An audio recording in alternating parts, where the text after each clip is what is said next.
Hello, everybody, and welcome to Quantum Leap Revisited, a show that we do once a week where we discuss the classic Quantum Leap series from 1989, or the one that ran from 1989 to 1993, of course, starring Scott Bakula and Dean Stockwell. And we're doing our Season 4 rankings today because we've already gone through all the episodes, and this is really us just creating some kind of order here to see how we feel about these episodes. This week we're doing Season 4. Next week we're going to do Season 5. And then there will be like an all-star where we take like all the top episodes from all of them and we rank them. That'll be like our grand finale. Wow, but, we're milking this one for good, huh? Oh, yeah. You know, we are milking it, but I will say that I think that I am having a lot of fun ranking it. And I think that even though the chat thought that this would probably be a bummer, I think they're enjoying it as well. I think so too, and it sucks that I missed last week because it's one of my favorite seasons. But I'm here today. Well, and we've had a few things that as we've gone through that we said we'd do at some point. So we could do, top 10 times Sam should have gone for it. Top 10 potholes. Yeah. Top 10 times that he does a roundhouse kick. That would be a good one. So quickly, of course, I have a panel of gentlemen here with me. Ro, he is the co-founder of the Red 5 Network, which is a network of podcasters. He's also a veteran broadcast newsman, and he works in the industry, in the production side behind the scenes, brings his technical expertise, expert in science fiction, has his own Sacrif Podcast, which you could hear on all the streaming services, has his own YouTube channel, which you should check out. How's it going, Ro? Going fantastic. Always great to have you here. Then, of course, the script doctor. He has. You'd think I'd do this right after like 107 shows. Like I wouldn't. We have script doc. Technically, it's the script doctor, but I'm gonna go with. I think that's why I was stuttering because I call him script. So I'm like, well, wait, it's the script doctor. In any case, veteran screenwriter, has his own Patreon where he teaches writing. He also has his own show on his own channel called Scripts on Saturdays. I'm not the record holder when it comes to appearances there, but I've made quite a few appearances, and it's a great show where he goes over screenplays that are being considered by major studios. In some cases, they've even been greenlit by them. Really, really fascinating stuff. How's it going, Script? It's going well. Happy to be here. Yeah. I'm sorry. I'm also a little tired. I've been up since 6 a.m., but I'm both excited and exhausted at the same time. So this is a great passive way to have fun with you gentlemen and everyone out there in the chat tonight. By the way, Tex Rogers says if we descend to insanity like roundhouse kicks, I'm out of here. That's hilarious. We understand, Tex. And then finally, of course, we have Nick, the backyard Tardis. Nick is a local minister in his town. He's also the local locksmith. He also is a consultant to the sheriff and fire department, and he has his own ranch where he raises goats, and he's an expert in science fiction. How's it going, Nick? Oh, okay. And a member of the Red 5 Network. See, initially you weren't a member of the Red 5 Network, so I have to sort of reprogram myself and add that to your repertoire. Because you didn't have enough things on there. You needed more. Yeah. And don't forget the goats. But you have to add one there for Tex. We got to do the top 10 Price of Reason impersonations. Yes. I'm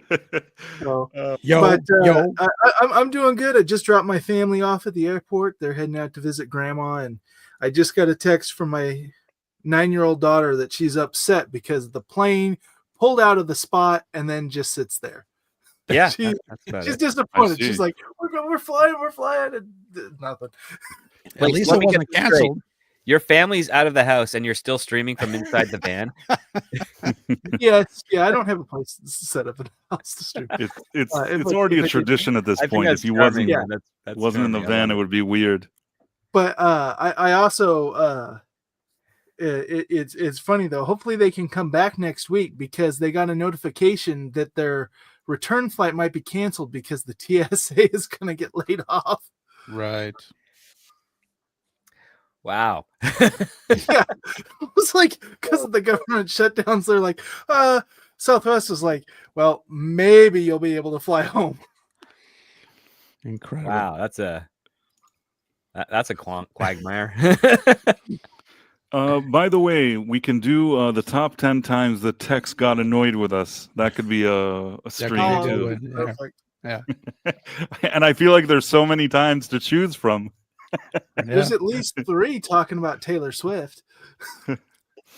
I want all the quotes. I want when he's like, "Oh, this is a waste of my time." Like I want all of his like greatest hits. Well, when it comes to quotes, though, I have some good ones from us today. As I was listening through, like I've been, there were some good ones this week, and Price, you'll be happy. I know you felt like last week that I kept mentioning that you were frustrated about Sam not being with the ladies every time, but you have a couple of times where you defend Sam, and it's Ro that's frustrated this week. Oh wow. I'm sure it's actually interesting that you're going back and listening to all these streams. I wonder, does it feel different to you? Like when you see us at the beginning and as we go forward, do you think we improve or do we change anything, or are we the exact same people from start to finish? Good question. Yeah. It changes up and down. I do notice that season 4 was when I was missing a lot, and it was also right around the time Sean started missing. So that one was kind of real wonky because there was only 2 people, and my mic was that was when I was having all the mic and computer trouble. So I feel like that's like my quality was like, this week I have a good mic, this week I have a really awful mic, and I'm like, wow, why didn't the chat tell me I had the settings wrong? part of the charm of this stream is usually your mic does strange things, and we're just like, his mic does strange things. He raises goats. What can He you do? raises goats. He's in a van next to his like goats. What are we gonna do? In any case, I found it hard to pick 5 for the worst list. Some were easy, but finishing the list was hard. Don't really know what he's referring to, but I wasn't really looking at what he said before. In any case, let's jump in here. We're in season 4. If one of you can open the list. Well, the first episode is of course the leap back. Yes. For me, that is an S tier for me, but I'm willing to listen. Oh, I have to do the poll. You guys talk amongst yourselves, and I'm gonna go do the poll to make sure that everybody can vote. All right. Yeah. I also agree this is an S. They got to have a lot of fun with Sam and Al switching personality traits and Sam just getting to play around with the hologram. So they went all in on the hologram effects. Yeah. There's some good problems in this episode to solve. And the other part too is like there's a lot of catharsis to this episode. Like you realize that some of the things that Sam has done has made for his personal life to be better, even though he didn't know it actually had occurred because of the Swiss cheese brain. Like finding out that he married Donna and that they've been working together for this entire time was such a great, a hero moment for him. And then it's at the same time bittersweet because now he's back, leaping from life to life, not able to be with, the woman he loves that he was able to help. Tex Rogers wants to say, for the record, I hate the mind merge shows that really started with this. What can I do? Well, I think the mind merge. I mean, we Panel already keeps telling us talked how about to vote Jimmy. and influencing the vote. We're not trying to influence your vote, Tex. You should choose whatever you want, of course. Yeah. Go on, Nick. Sorry. It was like, well, I don't know how we could express our opinions and not influence the vote. I mean, but that's why it's there. If you disagree, you can go hard against it. But I think that this one, it had a lot of fun, but it also was very touching having Al have to do the leap and it be something that he personally can relate to, something that he went through. Yeah. And so I think that was so great of a play there. Yeah, I think it's pretty unanimous. I think both the panel and the chat are in the S tier category. I think it was a great little twist what they did when they switched essences, I guess, if you will. And isn't this the first time that you see the inside of the Project Quantum QL. Leap project? Yeah. So that was a lot of fun. I almost feel like this is where they start really kind of developing like new ideas or things that maybe one of the writers or they started to kind of develop some of the stuff that they wanted to get into, almost like a precursor to, we throughout the series we've been talking about how the show kind of tosses things in the air and sees what sticks, aiming for the fences, that sort of thing. So this is kind of like that in my book. I think this one kind of deals with a lot more of the internal workings of the act of, swinging for the fences. I think some of the other episodes or seasons were a little, off the beaten path, but they really kind of stuck with, I guess, with their own lore, their own concepts, which I think kind of started the ball rolling in this episode. Yeah, one of the things that was kind of a plot hole is that when Sam and Al switch, somehow the hand link goes back in time. When it should have been maybe fried and then left at the bottom of the, on the floor of the hollow chamber that Sam couldn't use because of the lightning exchange. But instead, they literally like send that hand link back to like 1946. Is it? I think. Yes. Was it 46? So I'm 45. Oh, no, June of 45. Sorry. I'm looking at the results here. What are the results of the? Everybody's saying S. Yeah, it's 81%. I don't know why it doesn't appear in my. Does it appear anywhere? 81% S. It's in the YouTube chat. I don't know if they'll do it in the private chat. Oh yeah, here I see it now. Okay, yeah. So I want to also say something. Whenever I say something about an episode, please don't take that as that's an opinion that matters or doesn't matter. I really want everybody to think whatever they like and don't like. And I see people here in the chat saying, some people making a good point, saying that they didn't like that at the end he abandoned Donna. Lisa Catrine was saying that. I believe Michelle Ferry was saying that. I think the Tex Rogers felt that way. So these are legitimate things. These are legitimate. I could understand somebody giving it an A for that. For me, the good of the episode, I do have nitpicks. Like we talked about the hand link. There is some stuff with that. And we did talk about the nitpicks. Because if we were ranking our S's, like, oh, this is, if we were to put a top 10 of all our S's or whatever, this wouldn't be in the top 3 for me. But it is an S because it is the overall good and enjoyment of the episode makes it an S for me. It's a special episode for me. I mean, again, I wasn't trying to influence anybody. Please say whatever you think, and I understand, but we're doing our best. On one hand, we give our opinions. On the other hand, we also want your opinions. But don't ever say that if you feel a certain way about an episode, say whatever it is that you feel. I am very eager to hear what you guys really think. And you've all seen, I've taken some hard stances where everybody's like, oh, it's an A, and I'm like, it's a C- or something. Mm-hmm. Yeah, we don't agree with each other half the time, 90% of the time. And then, Sean likes that college dorm episode that we all hate. Right. So, yeah, speak your mind. What's the next episode? I'll try to at least, first of all, play ball. Play ball. Yeah, at least I'll try to quickly put in the thing while I put it in, which takes me about a second. You can just give like one sentence what the episode was about. So Sam leaps into a ball player who's kind of like a retired, trying to get back into a ball player, and he's got to help a new rookie out. Yeah, the new rookie is Neil McDonough, who he's got anger problems. Right? Oh wow, that's like an early Neil McDonough. Now I remember. Yeah, where he looks and sounds like Diedrich Bader in that episode. And Sam's being pressured. If he wants to be in the game, he's the team sponsor is a bit of a cougar, and she wants him to sleep with her. And Price, you agreed with Sam not taking that.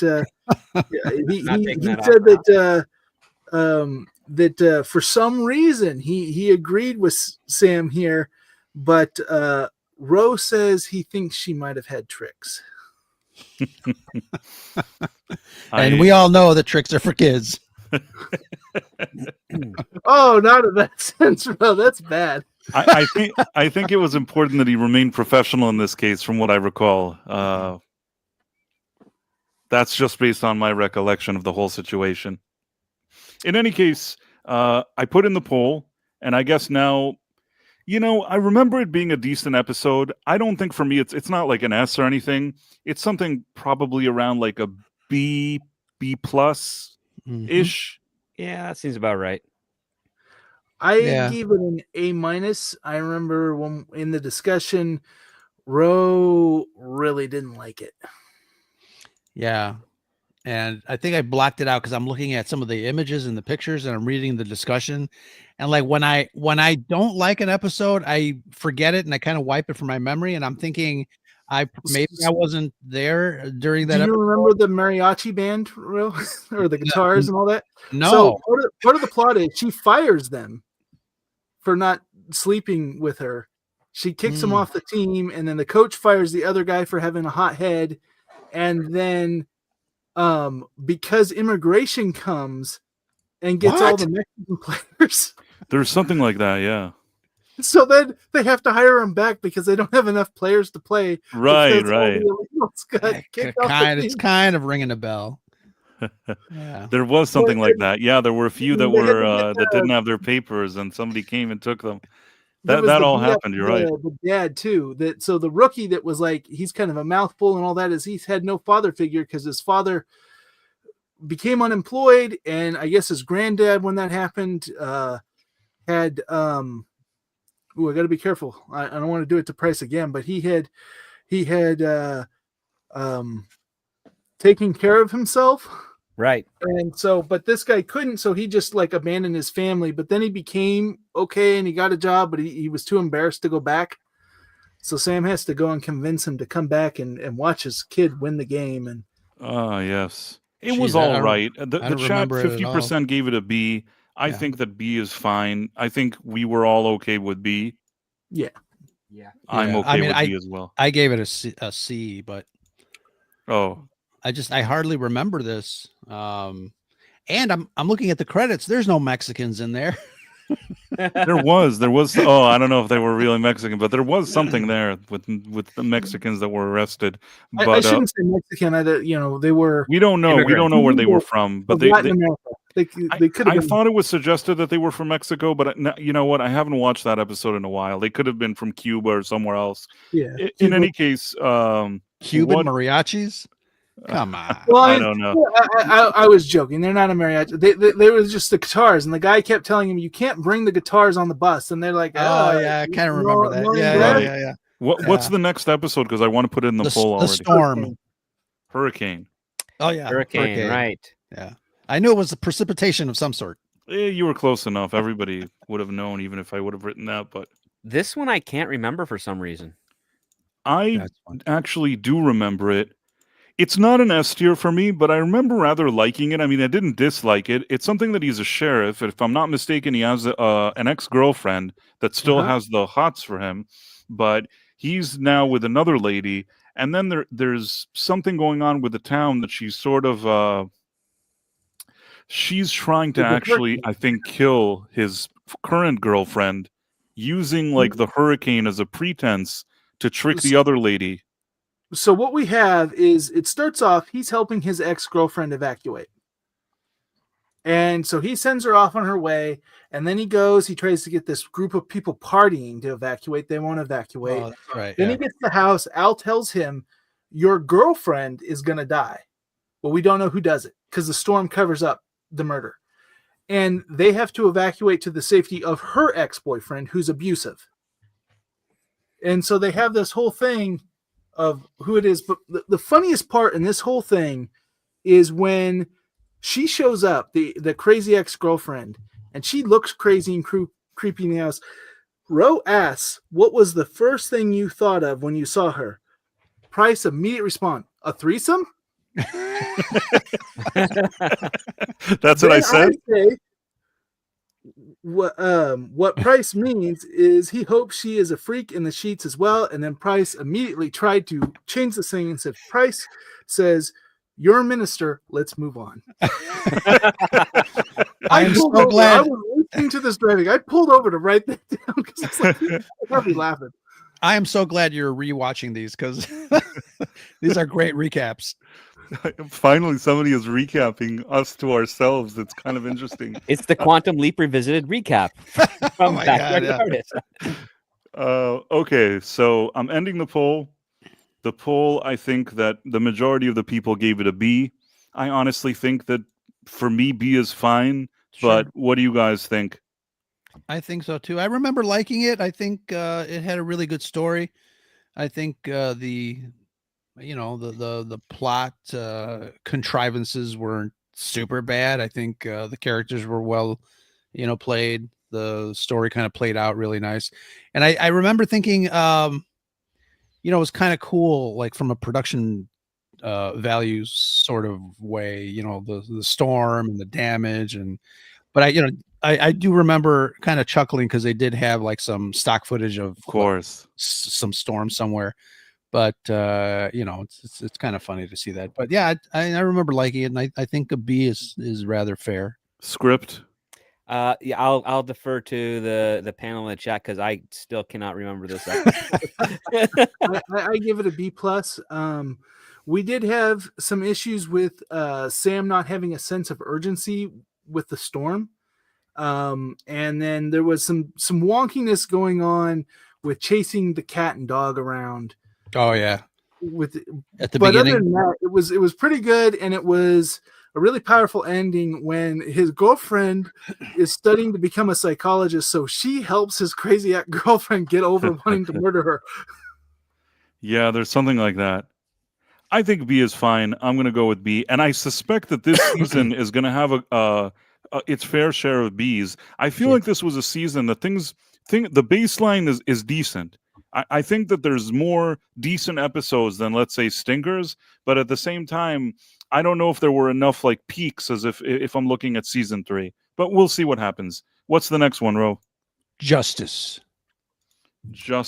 Remind me which one is Justice? These are the ghost enthusiasts.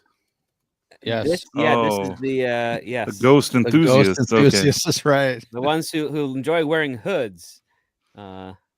Even when it's not necessary. When it's not raining and the guy who plays Walker Texas Rangers mentor and the bar owner plays the father-in-law. Yeah, it was. We like this one a lot because it showed that these people weren't just mustache twirling villains. Yeah. They had, yes, they were truly in some ways evil in their ideas and intents and stuff like that, but they were also a community and neighbors that helped each other out and were decent in a lot of other ways. They weren't like, oh, well, if they're this and they must be, kicking puppies and this and that. No, that, it was part of the environment and being raised. They were hypocrites. Anything that was of their own, they embodied all the values that one would appreciate and respect. If you were the different, that was basically gave them permission to be as horrible human beings as they felt they were allowed.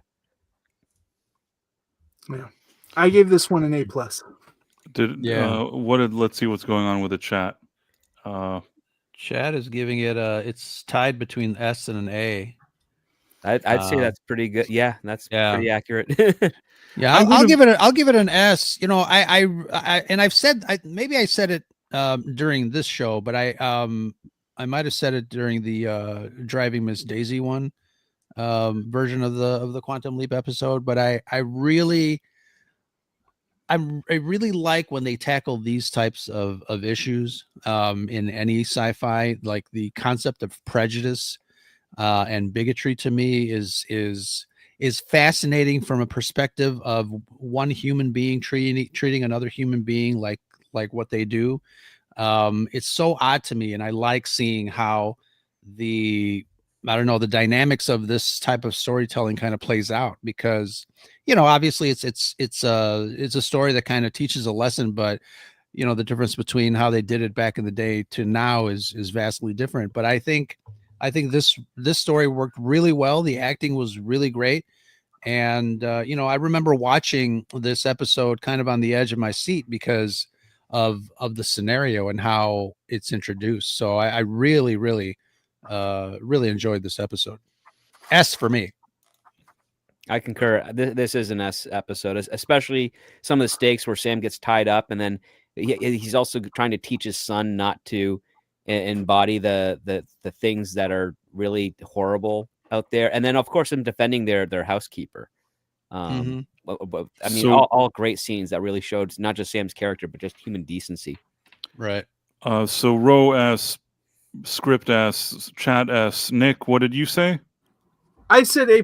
I was teetering on S, so I kind of was with you. I really liked it. I was going between like an A+ and an S- for some reason, but I'm okay with S. I myself was somehow on the border of there. It is a very, very good episode. Definitely stands out as one of the season best episodes. The actors are great, and I like Michael Beach, a young Michael Beach. Really great. Great scenarios. Great. I remember the reflection shots were well done with Sam. So yeah. Okay, so we got that. What's the next one? Permanent Wave. And I think Tex wants that D rating on this one. So okay, I don't think nobody's giving this one an S. So that's fine. I accept what you're saying, Tex. Yeah, this is one with Joseph Gordon-Levitt as a kid, right? With the I remember that there was some wonky things with this one, so I'm not opposed to. So Sam's a male hairstylist, and I forgot to write Permanent Wave. This is Permanent Wave, guys. Just so you know, when you're voting, it's Permanent Wave. I guess while people are voting, I don't think this is going to be anybody's favorite episode. I think Scott Bakula directed it. Maybe there was just no director. It was his first directed episode. And I'm not throwing him under the bus. The screenplay was kind of wobbly. He goes from one place, he comes back, he comes back. Certainly one of the weakest of the season from what I can remember. So I'm okay. I don't know if I would have given it a D, but I could have given it easily a C. Yeah, I gave it a D for all of you. I wasn't as hard as everybody. Ridiculous. I was teetering between a B- and a C+, but there were things I liked about the episode. I liked the twist, but it just it's not a standout episode. Yeah. So what are we gonna? What is the chat? Are they still voting? Let me end the poll. The chat gave it a C. Yeah. The majority of the people. I think that I think that's pretty fair. Yeah. I'm okay with C personally. Yeah. Likewise. The price. It's like it was a watchable episode, but I don't think anybody said, "Wow, they really outdid themselves here." Nick, was I in this next one? This next one is Graped. I believe you were. Yes, you were, because we talked a lot about the ending when it switches. This one had a lot of things weird with it, and I apologize once again now because I said the word we're not supposed to say, and Price is like grape. But did you say it on the stream that we did, or do you said it now? No. I said the word that you're not supposed to say, and then you yelled grape. Because of YouTube's very delicate sensitivities and lack of faith and rational thought of its audience. I mean, keep that in mind, people. There's YouTube does not think you guys are intelligent, and that is exactly the opposite the rest of us feel like. but The- they don't like such words. The way I felt about this episode is I think it's a quality episode. I remember watching it and thinking there was that part that she sort of is giving her testimony and Sam is sort of giving his testimony based on her testimony. I think that was very delicately handled. It was an episode that had to tackle something pretty serious. And I think that overall, this was one of those cases like Rower was saying that they tackle something difficult, but I actually think that they did it well. Is it an S for me? It's not like a feel-good episode, it's a tough one for me. But Right. Not only is it not that, but it does. We did pick some things apart with this episode. So there was after they lose the case, the guy immediately goes to her house and tries to give her grapes again. yeah, that was kind of weird. And Yeah. then But Tex Sam- loved that the bad guy is getting it at the end of the show. Yes, Yeah, that's always Sam satisfying. beats him up, and that's what he gets arrested for. Was that one? And the other thing is we created something that the whole episode Sam is saying, I need to be able to hear her give the testimony so I can give her words. Yeah. Not you transcribe to me. And so this thing that has been impossible to do in Quantum Leap, they fix in the time period of this trial. And then they're not able to do it again afterwards. And so it's a little kind of wonkiness that they do all this stuff and are able to accomplish that just because Sam says, I won't testify unless she can testify and I can. But they did a neat thing where they suddenly it's her up there. So we start seeing her instead of Sam giving the testimony, and it makes it more powerful doing that. But I agree with you. I mean, listen, there were things that I think the episode did well. It was a difficult subject to tackle. It's a good episode, but I'm sort of, I probably would go more for like an A, maybe an A minus. I don't know. Maybe you said we nitpicked it, maybe B plus, A minus. I think that's probably the direction I would go in.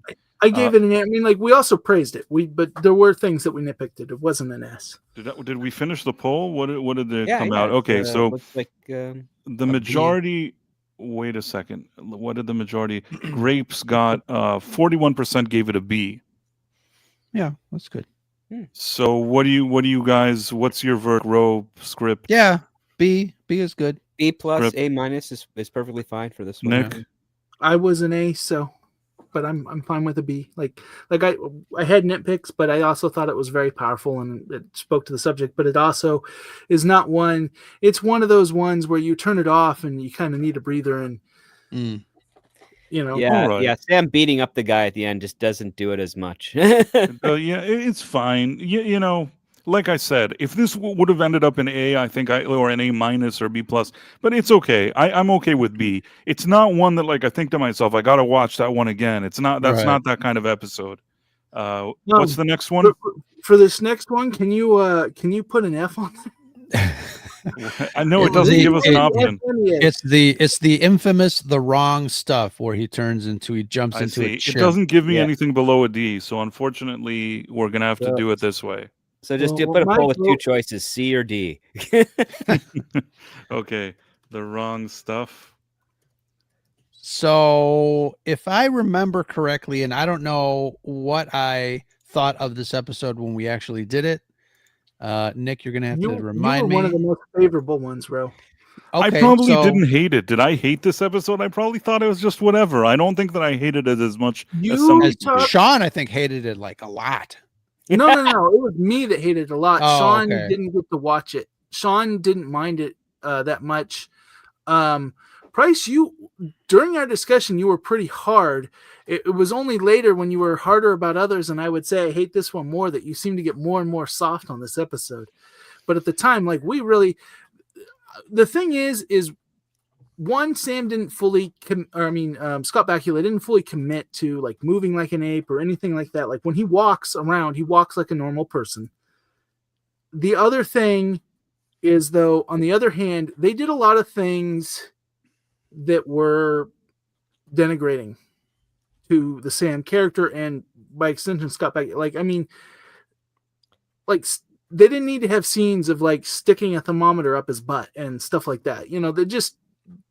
there were things that just were unnecessary, doing it in a way to kind of degrade that you're just a monkey, and they had to give him a love interest.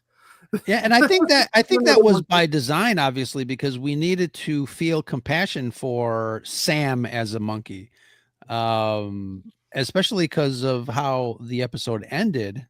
I think no. This left me angry at the end. Mm. Ro, when we were talking about it, you said that you appreciated that they took a big swing. Yes, and I still And do. I think that's my biggest talking point for this one is that I do appreciate that they took a big swing, and for me, I think it worked. I'm gonna give it somewhere between a B and a high C. I thought it was kind of inventive, and I'm like, oh, okay, cool. That's kind of new in the series. He's never leaped into an animal. I think I probably would give it a C personally. So I'm going to give it exactly what my 7th grade English teacher gave me, which is an F minus. Well, most of the chat gave it a D. You gave it an F. I think a lot of people probably would have given it an F if they could, but a lot gave it a D. Ro was a little more generous. I was a C. The script. What do you think of this one? It's a D. I appreciate what it was trying to do and taking the swings, but it just did not click for me. All right, D it is. What's the next one? I mean, this is the kind of episode that if we were watching this week to week, I might not have come back the next week. What's the next one? What's the next episode? Dreams, yeah. Dreams. It's another detective story. I think everyone hated this one except for me. I didn't hate it as much as other people did. I'm not sure now. So this one was trying to be very horror movie vibes. Sam leaps into a cop over a dead body. We kind of have a little mystery, like, did he do it because they say, oh, you got here almost before the 911 call, and it's the therapist ends up being like an evil hypnotist but they do a lot of black and white flashbacks where Sam's mind is melding with the victim or the killer. Because they hypnotize Sam, he's getting all these weird flashbacks.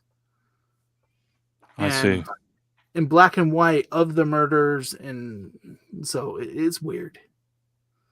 Yeah, it's one of those. I mentioned on our podcast today, there are certain shows that you feel like you want to take a shower afterwards, because you feel like you were in there, you feel like you were part of the story.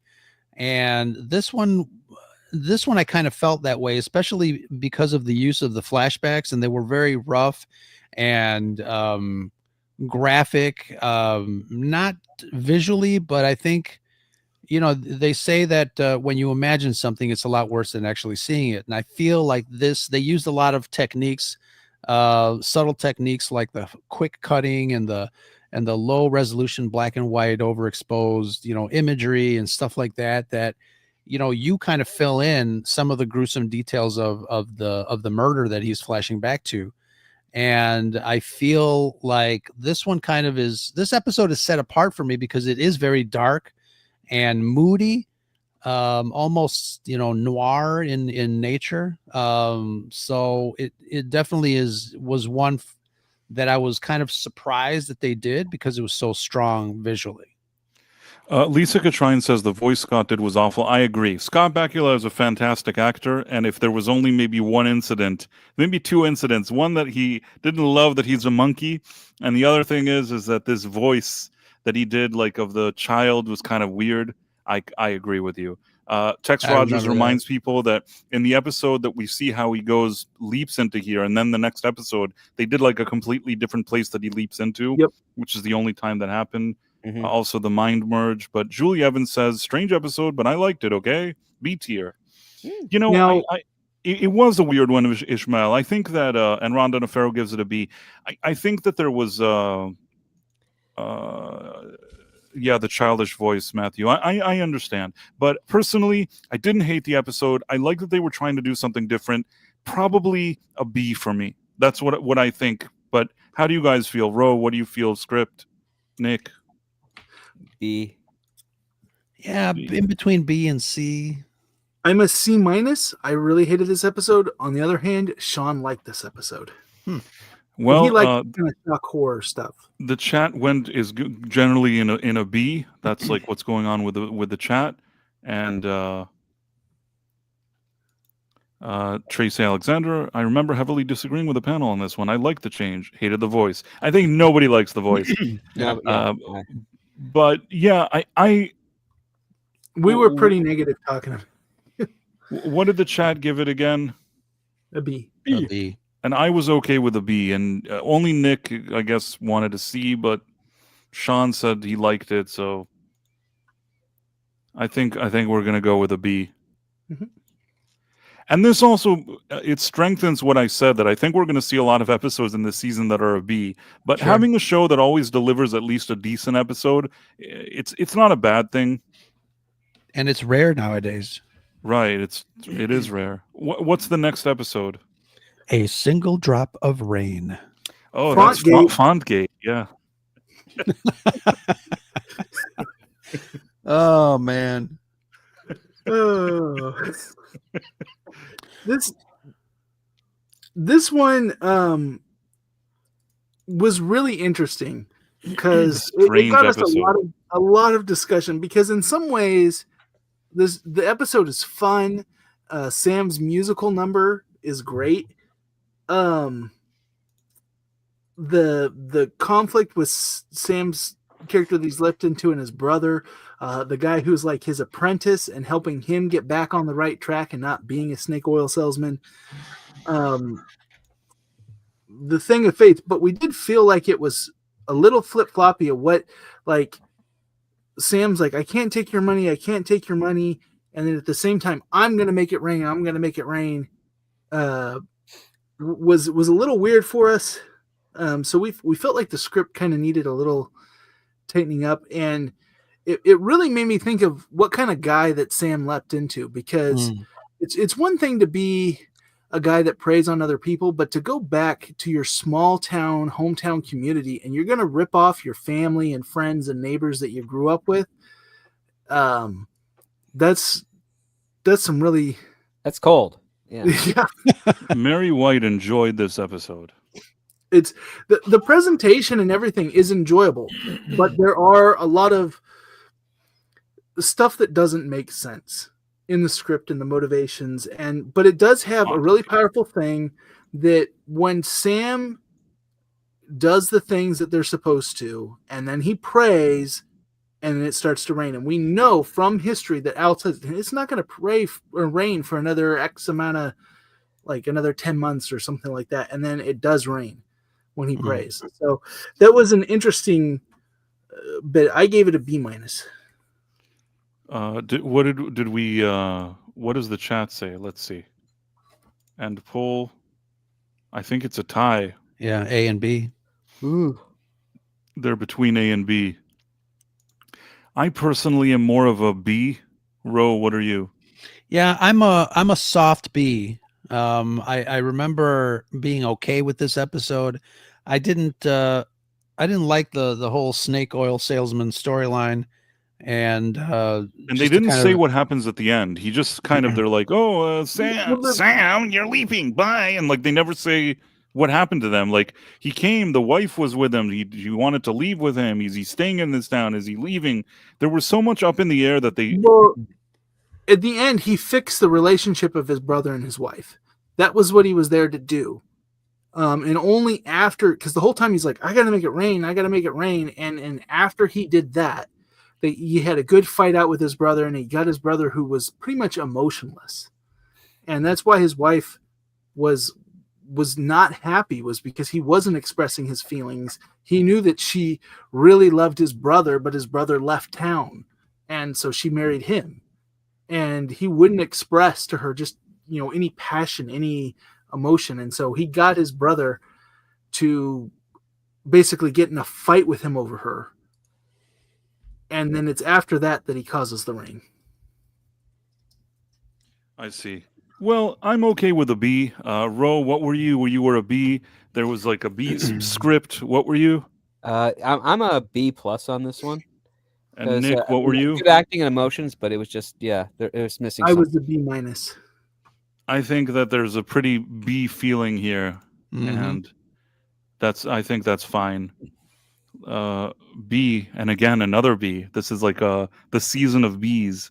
What's the next one? Unchained. Unchained.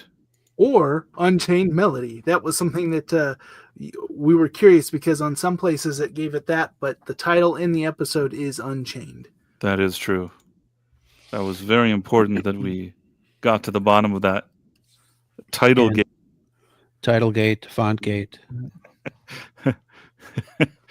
All right. Well, we have Unchained. From what I recall, it's the one that he has. He's with the prisoner. He's tied to another prisoner. I'm trying to think about it now. It was, from what I recall, a decent episode. It's not one that I think of like when I think of episodes that I really like, it doesn't necessarily pop in there as one that like I revisit a lot or anything. But I think it was pretty well made. I think that it was decently made. What do you guys remember about it? I remember they kept on getting away and getting caught. Yeah, well, the guy that he had some severe claustrophobia problems, and so like they were putting him in a box, and that was like freaking him out and chaining him up, and so that's why he's got to escape. In fact, his claustrophobia is how he got arrested to begin with. He was on a bus or something, felt claustrophobic, got off, and walked into this jewelry store while he was having his panic attack. Meanwhile, a guy that one of the sheriff guys had done blackface to his face and robbed the store and then left, and everyone's like, "Oh, look, there's a black guy. He did it." And so that's why he got arrested. But the whole chain gang, they were using forced labor, so they weren't releasing them when their time was up. And so it was kind of unique. At first, it was funny when Sam leaped in and he says, "So I'm innocent." And I was like, "No, you did it. So he's innocent." "No, he did this too." And he's like, "Well, then why am I here?" So we find out actually he was innocent. But it was just kind of funny that like anytime he started to make some headway, this guy would freak out and that would get him captured again. And he would try to tell some superior authority information that Al was leading him about future crimes and stuff. And how could he know this while he's been in this chain gang? I gave it an A. It was for me, from what I recall, it was something like a B, maybe a B+. The chat gave it a B. Ro, what would you give it? Yeah, again, probably a soft B. I think I remember saying something about the end, how it ended, which was a little plot holey. But other than that, I think it was fine. Script. I'm trying to. No, anything else, Ro? I'm sorry, I didn't mean to cut you No, off. I just don't. I remember now. I'm looking at the pictures, the images, but I don't remember a lot of the episode, other than the ending. I remember the ending too. Script. What did you think about this one? Exactly. Exactly. Yeah. It's okay. I mean, I will say, the antagonist being able to wear blackface and convince people that he was black. It's just hard for me to believe, but yeah, it's okay. I would say maybe a C. That's fair. I was more of a B. Nick, what were you? You said A? Yeah, A. I mean, I like the episode, but it wasn't like an A+, like super. It was just, it was an A. It wasn't. I could understand people putting him in B. The majority of everybody across the board is leaning towards B, and I think that would be a fair compromise. Let me see. It's this one. Okay, so B, another B. What's the next one? The Plays the plays the Thing. thing. The plays the thing. That's the one that I he's don't like with this one. an older woman or something. Yes, yeah, he's the young actor, and his girlfriend who has a she's a good singer, and it's all about trying to get over her stage fright. This one does not look familiar to me. This then is the at the one where the end- son looks like he's older than the mom. And isn't is it Anna Gunn or something? Who's in this episode? That's Anagon, yeah. yeah, that's kind of cool that Anna Gunn was in it. But yeah, and at So the end he's she's like an at a bar. off-Broadway actor who's like in his 20s, and he's found this lady who's kind of going through a midlife crisis. And me and Script were very had different point of views on this episode. Yeah. When we talked about it, 'cause Script really liked the relationship, and hey, when it's true love, it's true love. The 25-year difference between them, kind of, and Sam just being like, "Yep, I'm here to make this relationship happen," kind of irked me. But there's some funny moments. He invites the whole family to the off-Broadway play, and they say moments before dawn, actually, we're going to do it in the nude. Yep, And which then is afterward, very desperate late 60s, early 70s. yeah, This for me would probably be like a B- or a C+. I That's gave it something like C+. that. That's kind of C+, B-. That's what I was thinking. Yeah, not very memorable. I'd give it a C as well. I I can give live this with one a a B C. plus because Penny Fuller was really good in it. I liked the fact that you had an issue where her son, who is like about to be a dad, is still dependent on his mom and wants her to fit a certain role, while she is kind of, getting the opportunity to live a life that is different than what she has. She doesn't want to be back into she doesn't want to be pigeonholed as a grandmother. She doesn't want to be stuck at home all the time. She's a beautiful singer, and the only guy that's supporting her is Sam. And then when they bring in that other dude from their hometown, the older guy, to try and win her over, he's very negative towards her, and trying to put her into a place that she doesn't necessarily have to be in. So yeah, I mean, I think it's a solid B+ episode. I'm okay with C+. I'm okay with that. The chat, like 69% of the people want to see. Ro wants to see. Nick, what do you think about it? I was a C+. C+. Do you remember what Sean thought? He was not on this one. Oh. Basically, most of the people are on C except for Script. Oh, that's fine. I feel bad, Script, because you made some Why? good points. If it ended up being like a B- or a C+, I would have been okay with it. It's sort of a borderline for me, but I can accept that a lot of people want this as a C. There's something about it. I don't know why. The whole idea, nothing I say will sound good, but I don't know. The whole idea of this older woman and him, I don't know. It wasn't just that she was an older woman. Okay, I'm going to get in trouble now, and I'm going to regret saying what I'm about to say. It only works the other way at right price. Older men with young No. women. I didn't say that, but I want to say this.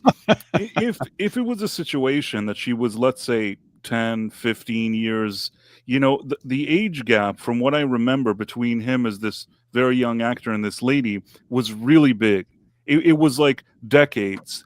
And that's why it kind of felt a bit off to me. That's from what I recall. It wasn't, it was something beyond, it was, again, and you say, oh, what about men and women? You know what? If there's a man and he's like 60 and he's like, dating a 20-year-old, sure, he can do that. And the few people will say, yeah, you're a great guy for doing that. But everybody kind of knows that that's not it's not the best setup. You know what I mean? Maybe he's having fun, but you know what I'm saying? It's not. Well, the thing that Price, you brought out before when we were having this discussion is, like, usually in that situation, there's a power dynamic. Like if it's an older woman or something, maybe she's somebody famous, a famous actress or singer, Madonna or something like that. And then the president, somebody who's very rich and like Bezos or something like that, where we don't go, that's not icky, or kind of not necessarily icky, but kind of strange. But there's like an other reason why that person's attracted to him. There's something important happening. Lisa Catrine says, I once dated a guy that was 15 years old, older than me. Dumb move on my part. First of all, I still think that 15 years is still a gap that's more workable. And from what I remember in this episode, I think it was a significant difference. It wasn't a 15-year gap. I think that this was 25, yeah. 25, and somehow I don't know why. Sometimes, like, if you see like Halle Berry and she's hanging out with a guy that's significantly younger, she looks like Halle Berry and she takes really good care of herself. This lady, the way she looked, she may have looked even older than what the age we were told was. And when you saw them in the mirror, what this Sam's character looked like, he looked like younger than what they said. And just that, for me, it seemed like a bit much. Like, I think even when we went over this episode, I think this was a point that kind of I brought up. But it's just my personal opinion. I'm okay with C. We already spent like 40 minutes talking about this when we did the podcast. So all right, well, let it go. It's a C. Everybody's okay with C except for Script. No, I'm okay with it. It's fine. Sorry, Script. Don't influence this now. Okay, C. What's the next one? Running for honor.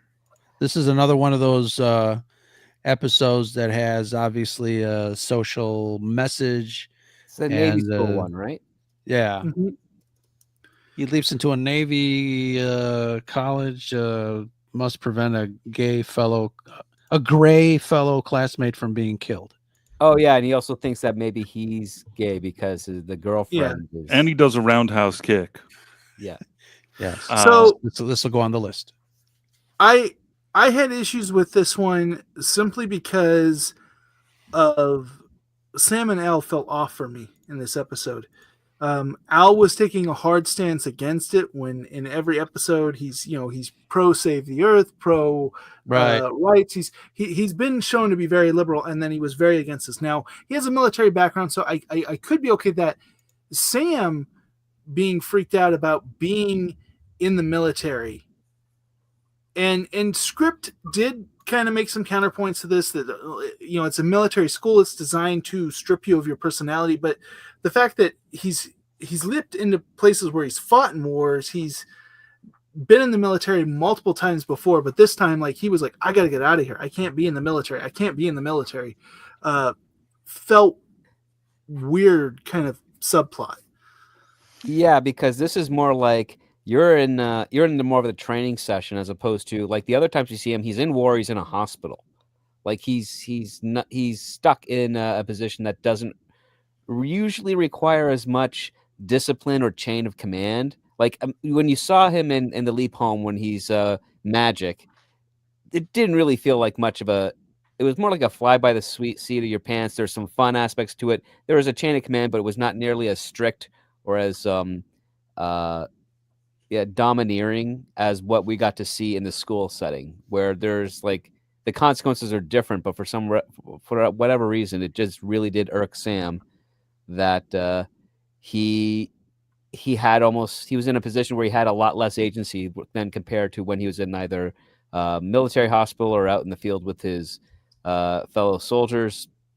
There's teamwork there, but it didn't feel like there was a lack of humanity.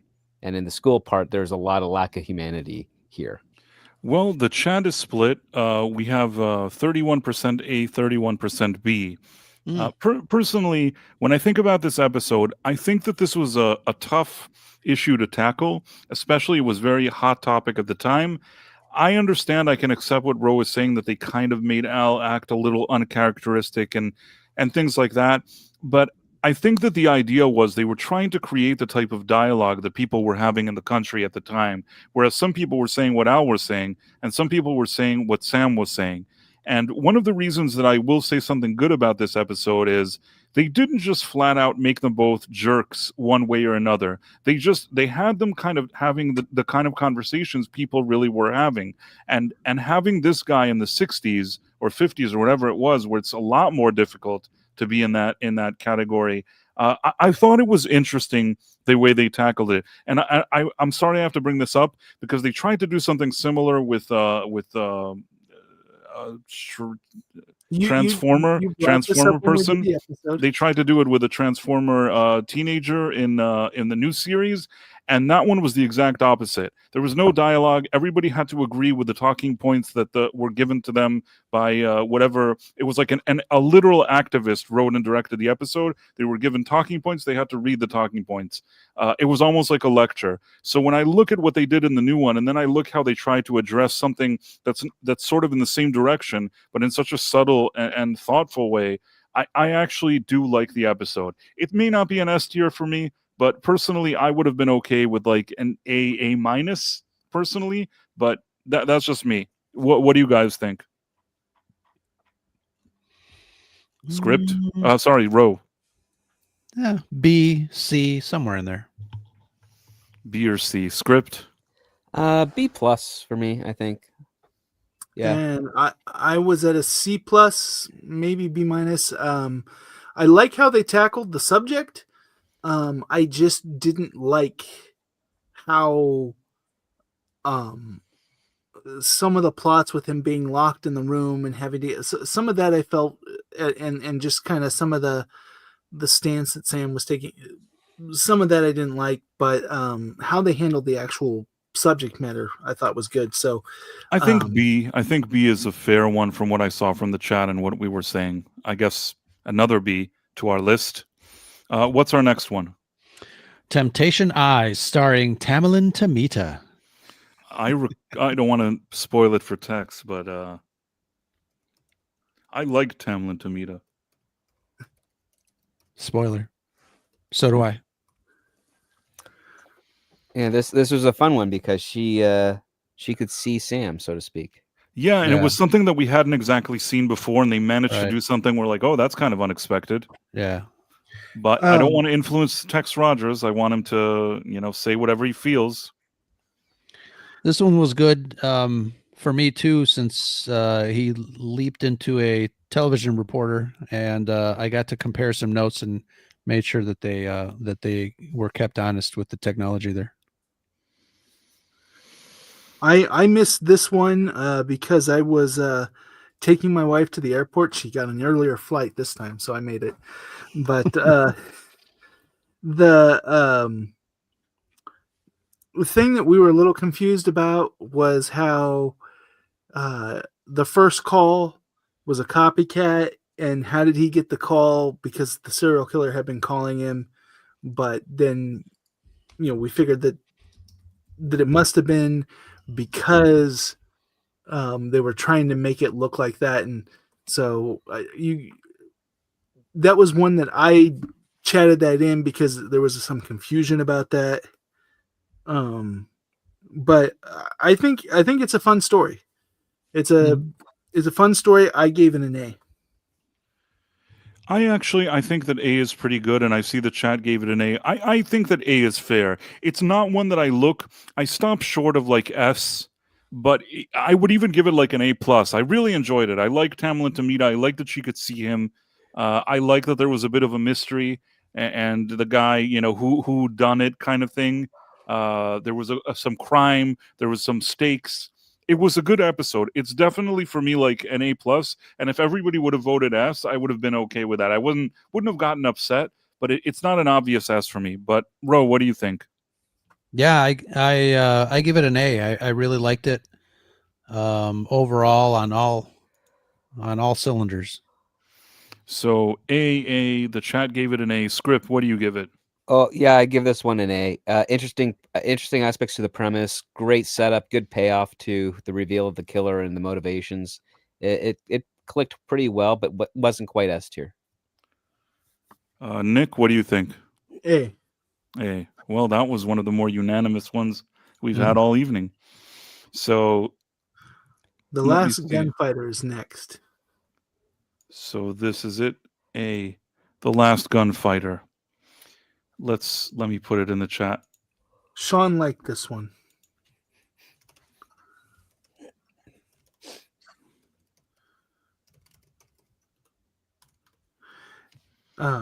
This It's the one, one had, where he tells people stories about his, gunslinging days, but it turns out that he had a partner and he's embellishing and things like that. Right. Yeah. this one was really he wanted to smack his grandkid because like every Yeah. time he was like, I don't think I should show up. I think it'd be better if I live. If you do that, the kids at school will make fun of me. You gotta go out and do a shootout with him, Grandpa. Yeah. It's like, Marla Sherendorf says something interesting. The Longest Sleep, that one with Tamlin Tamita, and Sam could be himself for most of it. That's cool. Apparently, Tamlin shops at the same store as Wild Thing because we're the same boxers. Didn't realize that. Okay, so let's see the chat. They're voting for this one. I think most of the people have voted. I give it an A. Yeah. I'm between an A and a B on this one. The chat is a strong B on it. I'm with you, Ro. It could have been like a B plus, an A minus. It's something in that territory. On the one hand, I think that I liked it, but there were some things. When I think about it, there were a few ridiculous things that happened in it. Something with the kid. I don't know. There were some things. The big thing that was ridiculous was the sheriff.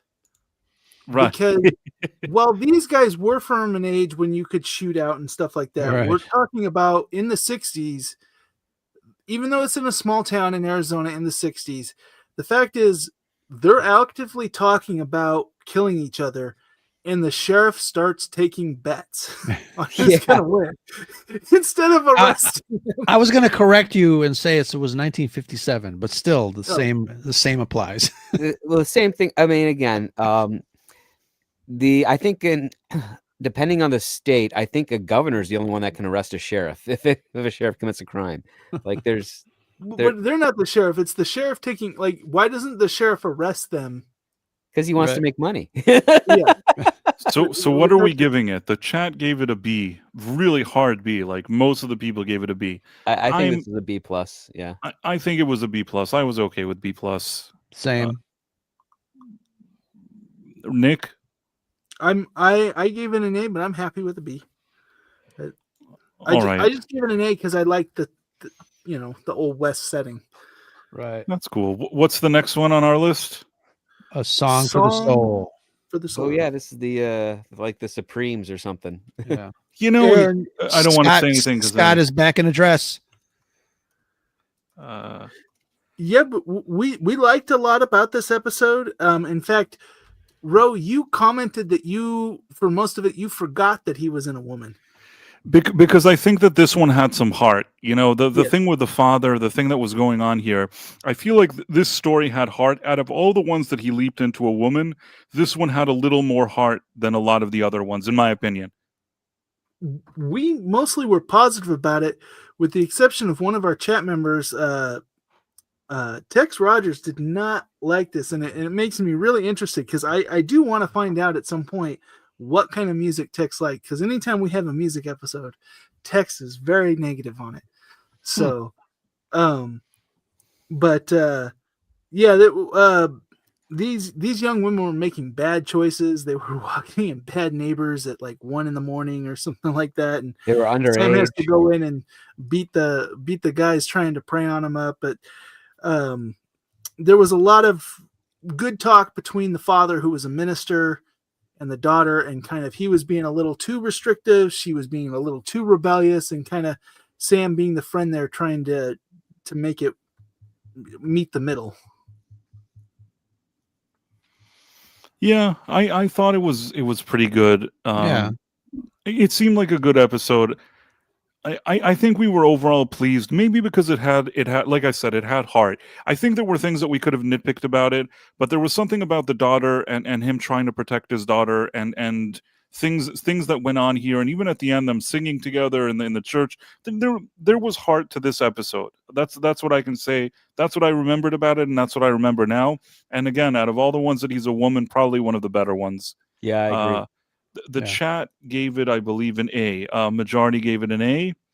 I'm okay with that. For me, it was like a B plus, A minus, but I'm okay if it goes to the A direction. I gave it an A plus. Script.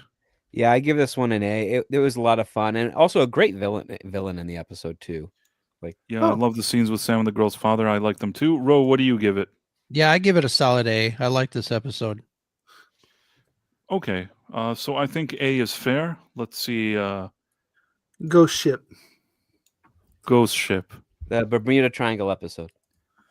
Okay, let me put that in our poll.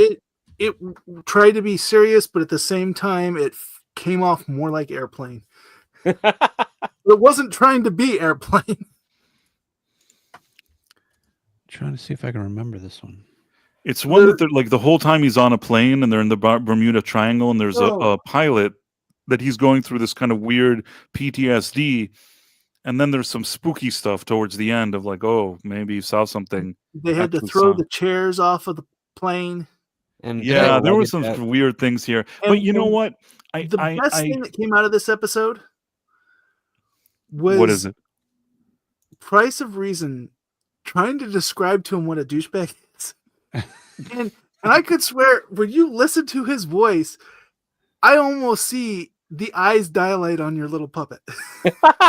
Because what you weren't getting is we were also trying to say that it was for these other uses, and you're like, wait, a heating pad? Because like we explained to you hot hot water bottle. that, but people more commonly use it as like a hot water bottle to do a hot compress. Yes. but we didn't explain it well. So first we were telling you about how it's like giving yourself an enema, and then we were saying, but it got replaced by heating pads, and you were like trying to figure that out and trying to figure out how come something for use doing that can be used as an IV, and you were... Well, it was an interesting conversation, but Yes. From what I recall, I rather like this episode. I think that this for me is like a B plus or an A minus, something like along those lines. Ro, what do you consider it? I don't remember this one, and I think I would have because Carla Gugino's in this. Carla Gugino, yeah, young Carla Gugino. Yeah, Not that there's anything wrong with her now, but you know, not at all.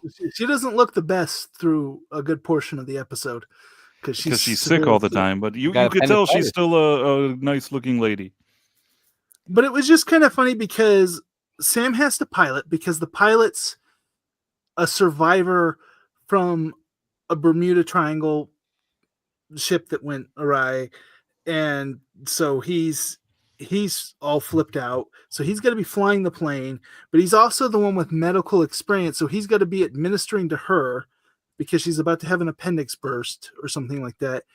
But also when they decide they need to lighten the plane, he's the one unbolting and throwing the chairs out the door instead of anybody else. So it's like, it's just like everywhere he's running around, and that's what made it feel so Airplane like. The guy having like the flashbacks like in Airplane. What do you give it? What do you give it, Ro? Again, I don't remember this one. All right. Well, then I'll do like I'm B neutral. plus. B plus. Script. What do you give it? I'm giving this also a B plus. I would give it a B plus as well. The chat gave it, I think, a B. I think B is a fair one. We're starting to head into like a lightning round situation here. Let me see. Roberto is next. Wait, Font where's Gate 2. So Roberto was another font gate? But this one was in the episode. The font on the computer was not like they basically, instead of actually showing the stuff on the computer, they had like somehow digitally inserted. Right, they inserted it. Yeah, there was something strange about it. It was font gate too, but with a computer. I remember now. So okay, lightning round. Roberto. Okay, chat. Let's see. Sorry, you guys can talk for a second. I have to put the thing. I gave it a B plus. Yeah, I'm okay with an A, B plus. A if gun to my head. Pole Yeah, is coming. this is a Pole B is coming. plus because they kept on going back and forth to that plant warehouse. with Yeah, Roseland. Yeah. I It could reminded see me it. of like them making fun of Geraldo Rivera, thinking he found Al Capone's vault or something. But in Yeah. some ways, it was very Scooby-Doo. Like the guy Right. broke into the newsroom to like kill her, and some of it was like but it was a fun episode. It was a fun episode, but the plot was very Scooby-Doo-ish. There was a lot of Scooby-Doo. I agree with you. The chat, let's see. Most of the people, the majority, like 76% gave it a B. I'm okay with B. I think you guys said B as well. I think Roberto getting a B is fair enough. And here we are. What's the next one? It's a wonderful leap. That's the one with Angelita. Yes, I actually like that one. Oh wait, sorry, Tex. It's I'm still thinking if I like that one.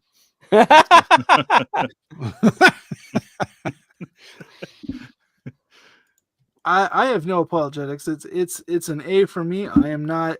I'm expecting some of you to say S, but I'm not there. All right, I Nicholas, enjoyed it. I'll give you the S.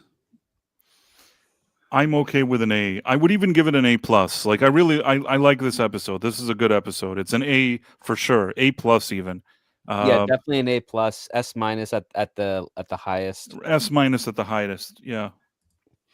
It's a I concept still for would- me that I wish they kind of did more of, or maybe Maybe we'd see wrote this like a character sequel, again. like a sequel episode or something, because I really liked that concept. I really liked that they brought her in. I would have loved to have seen more of the character, and it's a shame that they didn't do it because I really enjoyed how they presented the story. I really enjoy the actress in the role, and I think it would have been a really great way somehow to maybe, I don't know, end the series or introduce Bring her to the finale. I think that Yeah. they totally. I don't know. think the fact that her and some of the Evil Leaper people didn't make it to the finale kind of. Yeah, bummed that me. would have been But- nice. The chat, the majority gave it a 59%. Then some people gave it an S, but the majority are an A. I'm okay with A plus. I think yeah. A is fair. Yep. Yeah. So we're in A, and what's the next one that we have? Moments to Live. That's the soap opera one, right? That one was Yep. kind of a weird one. Sorry, Tex. I can't remember too much of it outside of being the soap There was opera something. one. There was a plot that they wanted to kidnap him because they wanted him to give his wife a Oh! baby because he's a soap opera star. He's like on General Hospital of sorts. Yeah, the one Ooh. guy's shooting blanks, and that she wants to be a mom. Yeah, this was a silly one. It was silly. There was something on the guy was kind of a very dim-witted guy, and Sam's kind of like fooling him.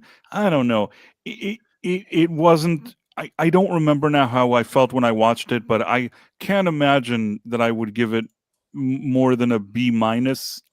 Like Our chat actually did not like the way this one portrayed the mentally disabled. yes, that is true as well. I listen. It really wasn't. This could even be like a C range for me. I said B minus, C plus. If like I see the chat's really leaning in on the C, I don't have any issue with it. It doesn't I would stand too. out as my favorite, not of the season, and not one that like I would revisit every second myself. Ro, how do you feel about it?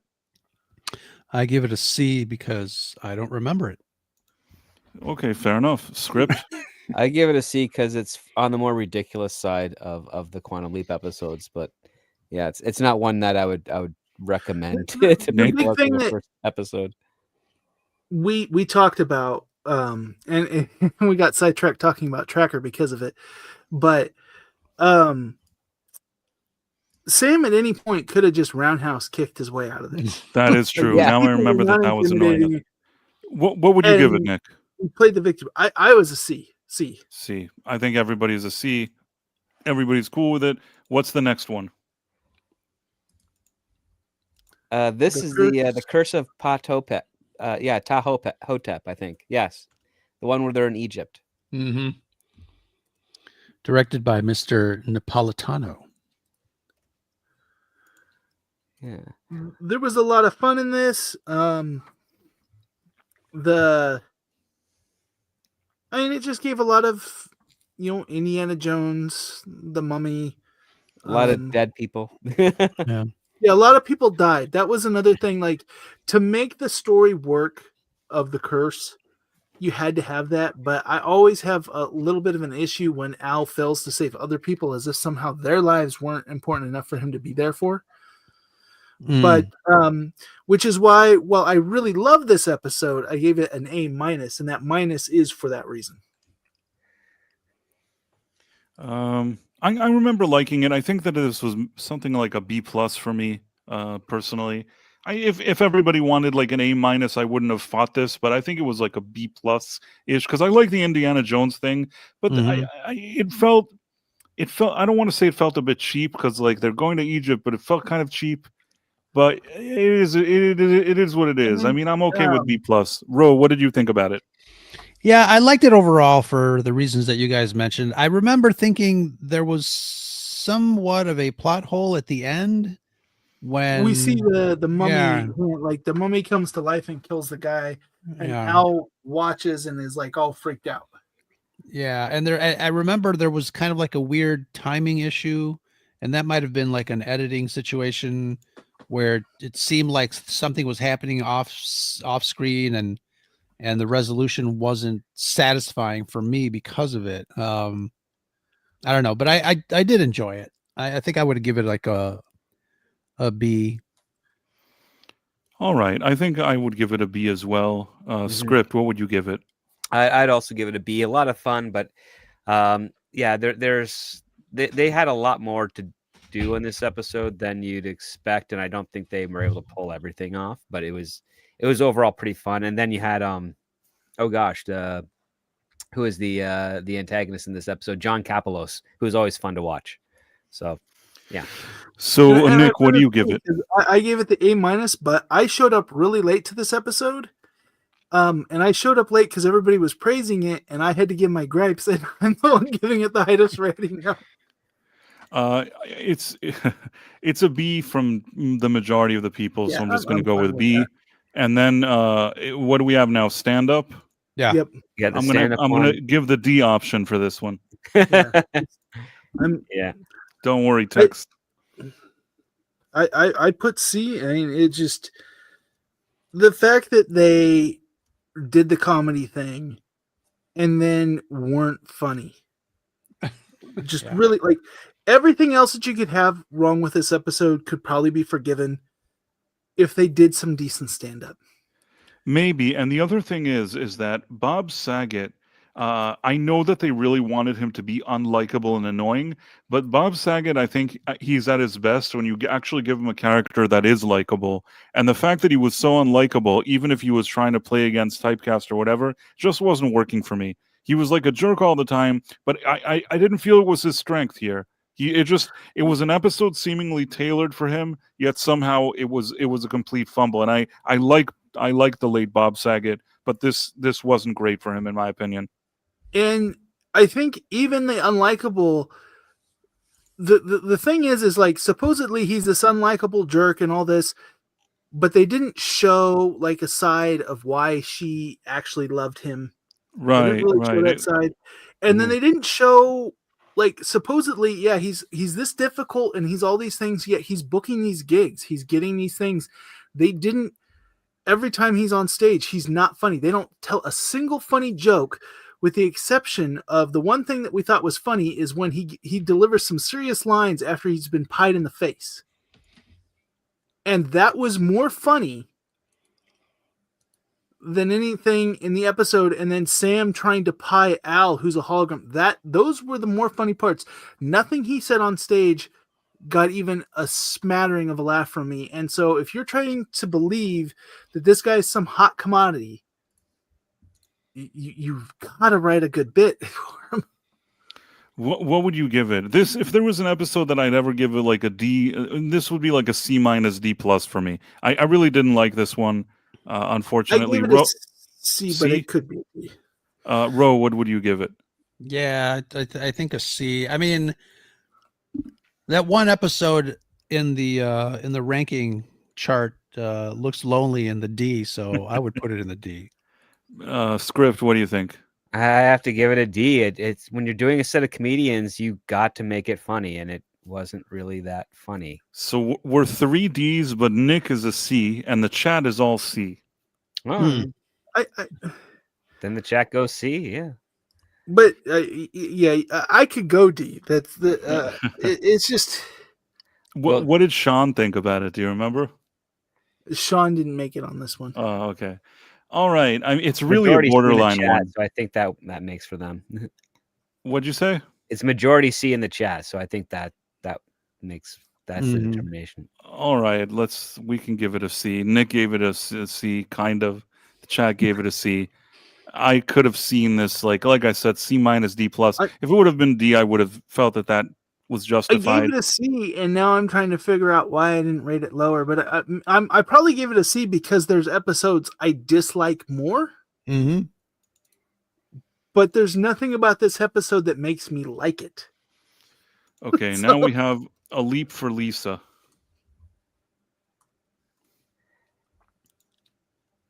I think this was a good one. I think this is another one of those swing for the fences type of thing, and I feel like it worked.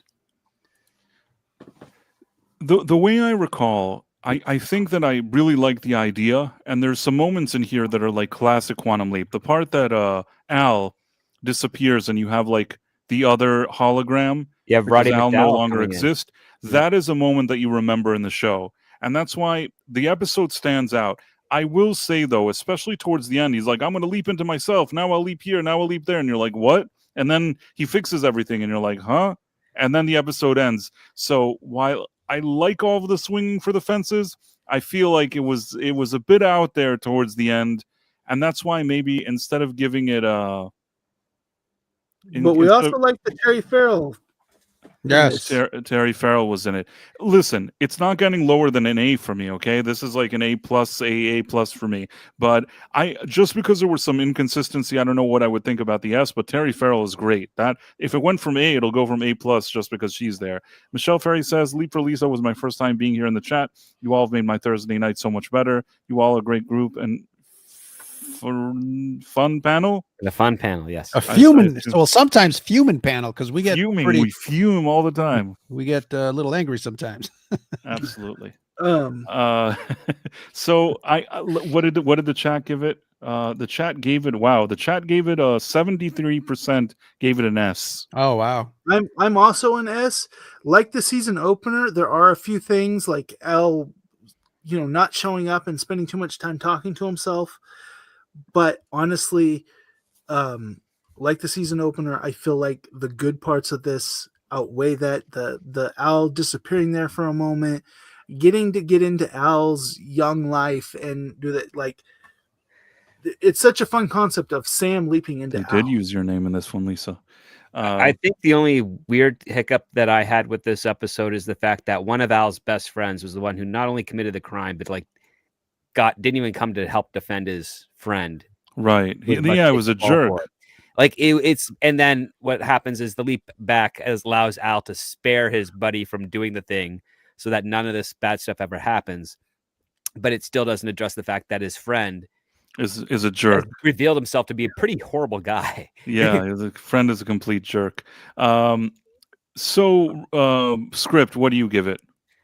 I'm more on the side of it's a good episode for a lot of positive reasons, but I would say it's like a B plus because again, you have to address that one thing of what type of character is Al associating with this at that time, and then not realizing how he's putting loyalty above morality when it comes to his friends and thinking about the guys from the past, and that's troubling to Al's character. So the grade would be. Yeah, like a B plus. B plus. I said A plus. Ro, and Nick said S. Ro, what would you give it? Yeah, a strong A. If it falls in the S category, I wouldn't be upset. But I mean, the chat is overwhelmingly gave it a S. I'm gonna go with the chat on this. I agree with you, Script. There are some issues. You're a little more hard on it than I was, but I recognize there's some things that kept me from saying that it would be an S, but if 73% of the people, in the chat are all in the S, I think we should go with where the majority is going. I agree with that. Yeah. And at the end of the day, and it is a memorable episode. Now, maybe we have like nitpicks about it, but there's, like I said, there's some moments when you think of this series that you remember this episode because there's a few things that happen to young Al in the waiting room, the other hologram that replaces Al. These are things that I remember, that when I think about the show, I remember that. So it is a special episode. I mean, I'd say it's kind of special, and it has Terry Farrell, and she looks very nice there. Like I said, I think it's a very special episode. I think this is, this is definitely in the top 20 for me, maybe top 10. So how many times did they say grapes in this episode? I don't know. In any case, I think that this Mary gave some shout outs and there's a super chat, so I want to address that. I usually put the links to you guys in the. Okay, let me start with this. Talk about something. I don't know. Talk amongst yourselves. Oh wait, no, the shout out. Sorry, $5 super chat. Thank you, Mary White. So kind of you. Shout outs part 1. Ishmael, Tex Rogers, Ron Donofero, Matthew Marcillo, Mur Rockstra, Lisa Catrine, Michelle Ferry, Kid Kat, and Tracy Alexander. And then we have part 2. Marla Sharondoff, Matthew McGee, Julie Evans, Super Mario Brothers 3, Malachi D. Wildman, and Tomahawk 511. So great to see you all here. Thank you. Oh, and yes, this is exactly what I meant. Mary, you're awesome. Thank you. So this is Ro's YouTube channel. Obviously, you should all follow this script as well. And then also Nick is also here. So yeah, check everybody out. And I guess what happened to Nick? Where did he go? I don't know. Is everything okay? I hope maybe his, how sometimes his internet might be a little wonky. So hopefully. Ishmael says, thanks, boys, and chat. Let me He's back back. in. Okay, yeah, okay, sure. Hey, you're in, man. Hey, Go my ahead, tablet died, so I had to go switch back to my phone. I just want to say a big thanks to Tracy Alexander. We did a Sacrif Live on Saturday, and she popped up in our chat. Thank you very much for finding us and hanging out with us for a little bit. Nice. Yeah, I think I saw Michelle Ferry in Script's show a few times now. Oh yeah. Always appreciate any overlap with some audiences on the various places I like to pop up on. It's always wonderful to see you guys. Yeah, it's nice. I see the chat is kind of talking about some of the differences between the seasons, and this is a very B-heavy season, whereas I think season 2 had the best consistency of good. It was loaded with a bunch of A's, had a few S's, not a lot of low points. Season 3 had probably the most S's, but it also had more C's. So it was kind of like high, low, and then of course season 5 is gonna. We're gonna see that D column increase and the C column increase, and yeah. So it'll be interesting though with this being with so many more episodes. When we rank them all, how this one will compare to the first season, which has so much less to work with, but it has a lot more consistently good. So. Yep. And let me see. I just want to make sure I did everything correctly. Sorry, I'm multitasking. I apologize. On my channel, I have not gotten out my bottom 5 for last week or the ones for my top 10. Life just kind of happened getting ready for my wife to be gone for a week. So that's okay, man. Now that she's gone, I'm going to have time to record. So now you're going to make a million videos. Don't forget to feed the goats. Don't forget to feed the goats. So yeah, I guess we can head out. If there's anybody that still wants to say anything, Rose, Script, anything you guys want to plug or say or anything. No, I think good show, guys. Good show, Tex Rogers. We did it, and I it. tried not to influence you with my opinions. Did my best, Tex. We usually drop a new show of the Sacrif Podcast on Thursdays, and I would love to plug. Brad and I talked about our favorite top 5 sci-fi and fantasy television series, and it was a really great discussion because we learned a little bit about each other that we didn't know, and would love to hear, if anybody hears it, would love to hear your thoughts on some of the selects that we made. So it was a great podcast. It's funny because some of your recent podcasts, me and Brad have been really on the same page with some of his takes. But I question his taste on this one. Yeah, it's funny because I didn't know. When he put The Witcher in his top 5 sci-fi fantasy TV series, I was like, yeah. whoa. I mean, a lot of my selections were older, and I think because of the nostalgia and the significance in pop culture, obviously, Star Trek, the original series comes to mind, but I had some stuff that every time I would ask Brad if he remembers or knows about it, he said no, which really surprised me. So, and on that wonderful note, I think that I'm going to play our outro, and absolutely check out Rose Sacrif Podcast scripts on Saturdays and the kind of list that Nick is posting on his channel. And we'll see you all here next week for season 5 of the Quantum Leap ranking. Ooh. I'm such an awesome guy. I make so many videos. And my friends are awesome too. They make so many videos. I'm such an awesome guy. I make so many videos. Now we are an awesome group making live streams for you. I'm such an awesome guy. I make so many videos. Thank you all for tuning in today. Yeah. I'm such an awesome guy.